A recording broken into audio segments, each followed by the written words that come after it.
اعوذ باللہ من الشیطان الرجیم بسم اللہ الرحمن الرحیم رب اشرح لی صدری ویسر لی امری واحلل عقدۃ من لسانی یفقہوا قولی صدق اللہ المولانا العظیم۔ السلام علیکم میرے باوقار خیرت مند پاکستانیوں۔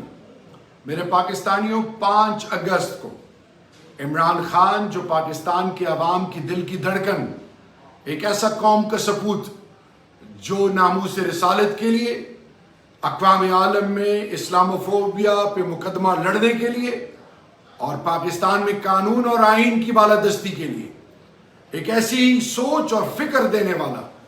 ایک ایسا قوم کا سپوت کہ جس نے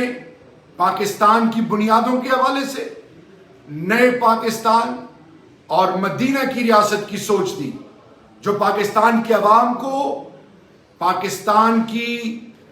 ریاست کے مطابق نہ صرف جوڑنے کی بلکہ ایک ہونے کی سوچ دی۔ ایک ایسا لیڈر جو مدینہ میں ننگے پاؤں اترتے، ان کو سزا ملی کس چیز کی؟ کہ انہوں نے حق کی آواز اٹھائی۔ 1 سال سے وہ قید و بند میں 8x7 کے سیل میں، ان کے اوپر ہر جبر،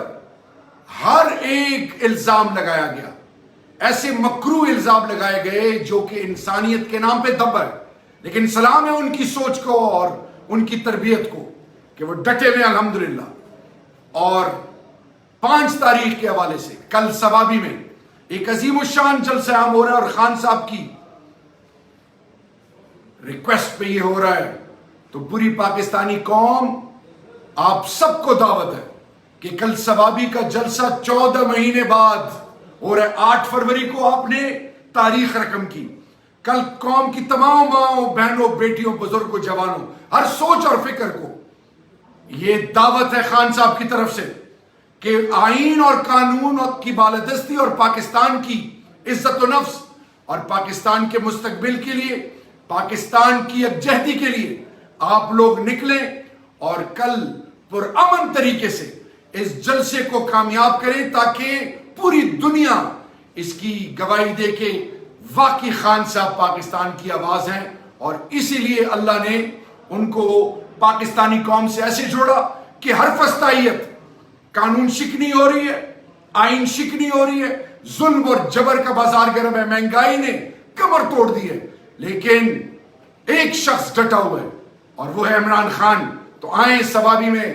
عمران خان کا ساتھ دیں اور یہ ثابت کریں کہ ہم وہ قوم ہے جو اللہ کے سوا کسی اور کے آگے سر نہیں جھکاتے، اور ہم آئین اور قانون کی بالادستی کے لیے اور اس ملک کی سلامتی کے لیے اپنی ہر قربانی دینے کے لیے تیار ہیں۔